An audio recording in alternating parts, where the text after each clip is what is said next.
توم، نديرو المهم ديروا كميه توم حسب الشريحه اللي عندكم. عندي هنايا شريحه بالنسبه للاخوات العربيات التين المجفف. عندي هنايا زيت الزيتون، زيت الزيتون حره هذه مطحنينها على يدينا.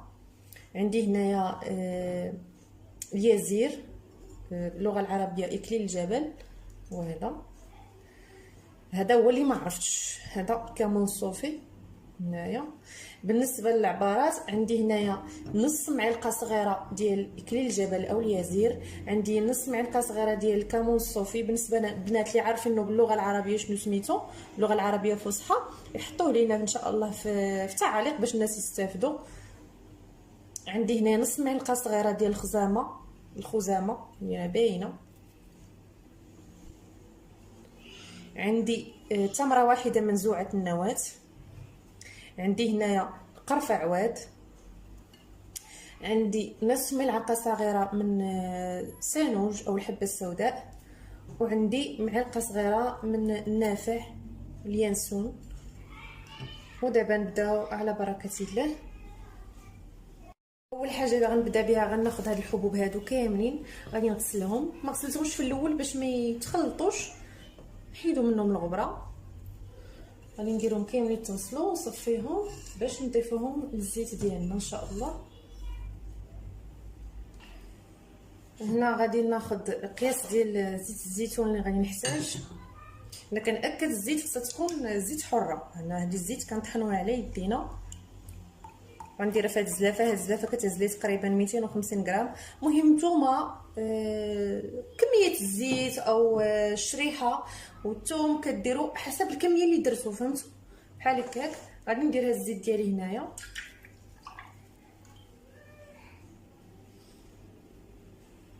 غادي نضيف ليها هاد الاعشاب هادو اللي غسلت. غادي نضيف كذلك هاد الثوم عفوا الحبه ديال التمر. وغادي ناخذ هاد جوج تومات هكا نشرحهم، غنديرهم بقشورهم. راه هاد الزيت ممكن نستعملوه بوحدو بدون اضافات، ولكن انا تنخدمو بهادي تيجي زوين صافي.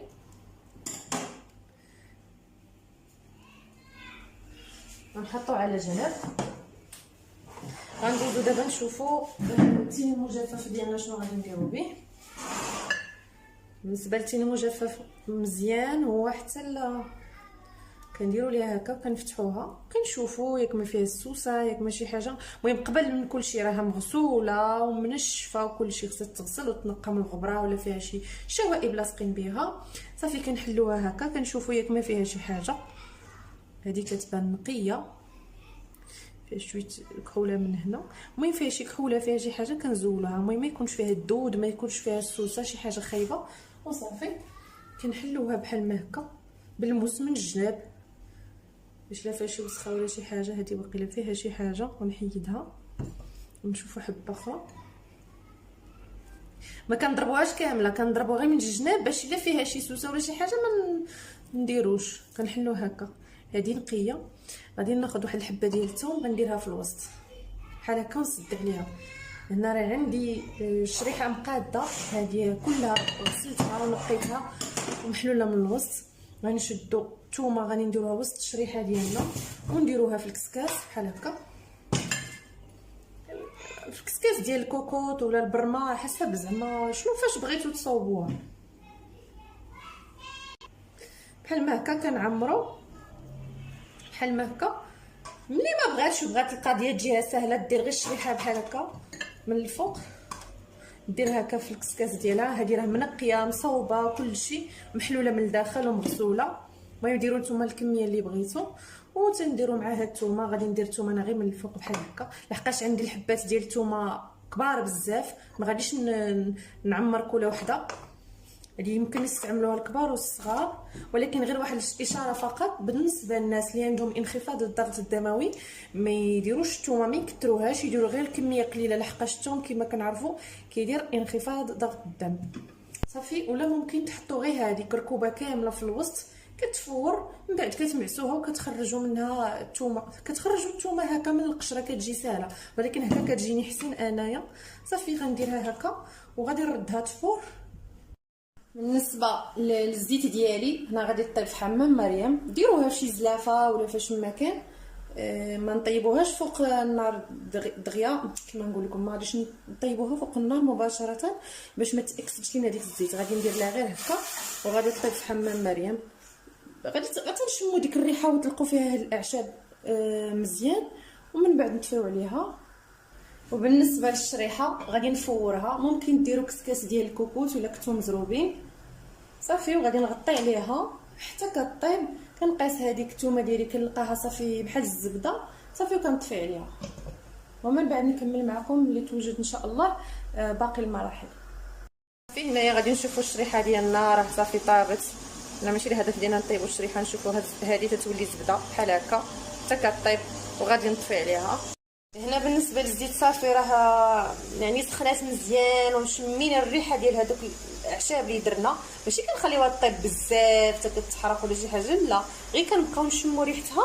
صافي غادي نحيدوها من فوق هنايا فوق هذا الماء هذا، وغادي نخليو هذا الزيت هذه نديروها في شي حاجه ديال، نخليوها في كاسرونه تبات ليله كامله ولا شي حاجه ديال الزاج تبات ليله كامله، ولا نخليوها 3 السوايع ولا 4 السوايع حتى يطلقوا فيها مزيان هاد الاعشاب هادو. عاد نكملوا عاد نخدموا بها باقي المراحل. صافي هنايا من بعد ما بردت لي الشريحه ديالي مزيان غادي ناخذها، غادي نديرها هنا في طحانه كهربائيه. غادي نديرها كامله مع الثوم ديالي.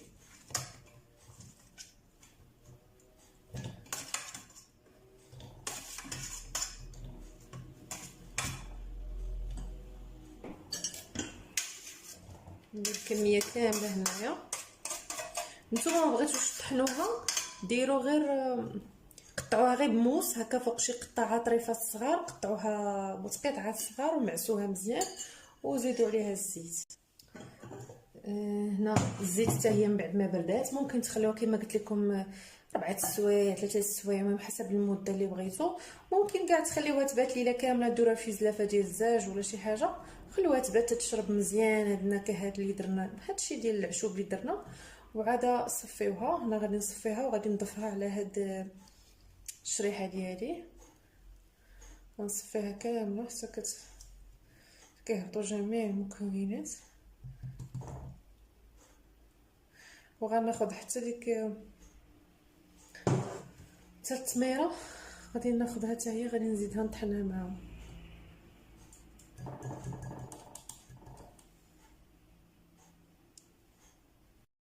صافي هنايا غادي كما كتشوفوا راني درتها في طحانه مع داك الزيت، وغادي نطحنها مزيان في طحانه كهربائيه.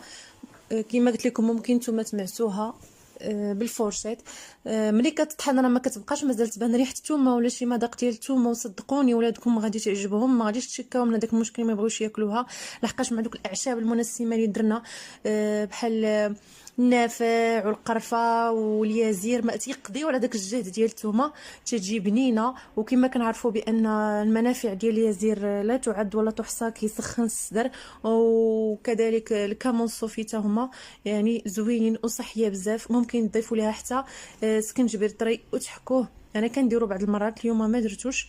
يعني وصفه ما شاء الله هي اللي تلات ليا لبنتي من بعد المعاناه ومن بعد ما استعملت بزاف الوصفات. اي حاجه ممكن تخيلوها في عقلكم عفوا اي حاجه ممكن تخيلوها درت عليها. كما كتشوفوا هنايا راني غادي ناخذ هكا شي قرعه ديال الزاج معقمه، نغسلها مزيان. كيف طريقه التعقيم كنديروها في المطايب وكنطبخوها هكا مزيان مع شويه ديال الخل مده 15 دقيقه ولا 20 دقيقه، وكنمسحوها وكنحتفظوا بها في الثلاجه. كنفضل في الثلاجه باش ما تكونش فيها الغموله ولا شي حاجه، وكنعطيها ليها مده يعني يوميا، سواء كانت مريضه سواء ما كانتش مريضه كنصاوبها ليها. وكنبغي ناكد عليها الناس اللي عندهم انخفاض ضغط الدم، هاد الوصفه يحاولوا ينقصوا كميه ديال الثوم، لحقاش الثومه كما كنعرفوا كاملين راه كيخفض ضغط الدم. نتمنى تجربوها وتبارطاجيوها مع عائلاتكم وتوصلوها للماكسيموم ديال البارطاج باش الناس يستافدوا، وتوصلوها للماكسيموم ديال لي لايك باش الفيديو يطلع باش يشوفوه الناس. في سبيل الله بغيت نشارك معهم لحقاش معكم، لحقاش انا عانيت مع بنتي بزاف، ما خلينا اطباء ما خلينا حتى حاجه، ولله الحمد هاد الوصفه هي اللي تلات ليها. نتمنى تجربوها. صافي هنا من بعد ما كتوجد تنديروها هكا في قرعه، ضروري قرعه تكون معقمه، تكون نقيه، نكونوا طابخينها في المطيب. هذه راه قرعه كبيره، تبارك الله راه كبيره، غير كتبان صغيره هكا في مع التصوير. هذوك قراعي اعراضي يعني ثقيله تبارك الله، راه تندير فيها تقريبا نص كيلو ديال الشريحه. هنايا كما قلت لكم كنحتفظوا بها في شي بلاكار، ولا كنفضل من الاحسن اننا نحتفظوا بها في الثلاجه هكا باش نتفاداو انها تغمل. بقاش فايت لي دايراها وغملات ليا، يمكن وقيلا قاسها الماء ولا شوف الله اعلم. المهم دار في الثلاجه، وكنعطيها لبنتي كما قلت لكم على الريق قبل الفطور، وكنعطيها لها قبل الغداء، وكنعطيها لها ملي كتبغي تنعس. يعني هاد الوصفه بغيت نشاركها معكم في سبيل الله للناس اللي كيعانيو من هاد المشكل ديال الحساسيه. انا ماشي كنقول لكم خليو الدواء ديال الطبيب واستعملوا هاد الوصفه، لا، غادي نستعملوها بتوازن مع الدواء ديال الطبيب. الطبيب قال لك ديري الرابوز، ديري لولدك الرابوز، خليونا من ديك العقليه ديال الحماق ديال الناس القدام، لا الرابوز خايب، لا هادي لا هادي. ضروري الطبيب عطاك التريتمون ديالك تبعيه، وكنعاونوه بحال هكا بحال هاد الوصفات التقليديه هكا ديال جدودنا وديال امهاتنا باش نرفعوا المناعه لوليداتنا وكنعاونوهم. وهاد الوصفه كذلك ممكن تستعملوها حتى الناس اللي عندهم مشكل في لا فيتامين دي، اللي عندهم نقص في لا فيتامين دي، ماشي بهذا الشكل هذا. كناخذوا غير الشريحه، هنا غنشرح لكم بعجاله. كنشدوا الشريحه هكا نقيه منقيه، كنشدوها كنديروها في شي قرعه ديال الزاج، وكنكبوا عليها الزيت البلديه وكيناكلوها بحال هكا. كتعطي الانرجي وكتزيد للناس هكا في الطاقه. بالنسبه لنا حنا النساء وداك العيا والناس اللي عندهم مشكل ديال العظام والمفاصل، هادشي ماشي انا اللي كنقولو، كيقولوه الناس واخصائيين في هذا المجال. كما قلت لكم الوصفه تكون بتوازي مع الدواء ديال الطبيب. قال لك الطبيب ديري الرابوز، ديري الرابوز، عطاك الدواء ديريه، ولكن ضروري هذه ما تستغنيش عليها. يعني ما نكذبش عليكم، اقسم بالله يا بنتي كنت كنهزها 40 درجه مخنوقه وزرقاء، ما كناش عارفين شنو بيها. كنديروا لها تندوها لي زرجونس، وكنديروا لها الاكسجين، يعني كنديو ديك الدريه حاله ومدقوا لها البرا عاد كتنفس. ولكن الحمد لله جربت العديد من الوصفات ما خليت ما درت، كنتبع دواء الطبيب وكنتبع كلشي، ولكن هذه ولله الحمد من نهار استعملتها هي اللي نفعتني مع بنتي. كانت كتجيها ماشي بحال ديك تجي هذيك النزله ديال البرد، ولا كتجي هذيك الازمه ديال الحساسيه، ماشي كي كانت، راه كانت تبرا سيمانه وتمرض لك السيمانه، بحال كتمشي سيمانه للمدرسه وسيمانه لا. ولكن مؤخرا ولله الحمد راه جايه شي 9 شهور ما عمرها ما دارت الرابوز، ما عمرها ما دارت حتى شي حاجه. جاتهم من نزله البرد هذا دابا صوبتها ليهم انا، ماشي بالضروره نصوبوها لهم ملي يكونوا مرض، لا، كنت كنصوبها ليها انا واخا تكون باريه ما بها حتى شي حاجه كنديرها ليها. كما قلت لكم تجيها نزلات البرد دابا عاديه خفيفه ولله الحمد. الرابوز ما بقيتش كنديرو، غدا مزيان. نتمنى ربي يحفظها ويحفظ لكم وليداتكم ويحفظ جميع ابناء المسلمين. ما تنسوش تبارطاجيو هذه الوصفه مع عائلاتكم ومع اصدقائكم واحبابكم باش تعموا الفائده، والناس ان شاء الله اللي مرادين يستافدوا من هذه الوصفه هذه، وربي هو اللي كيسر الشفاء. والسلام عليكم ورحمه الله.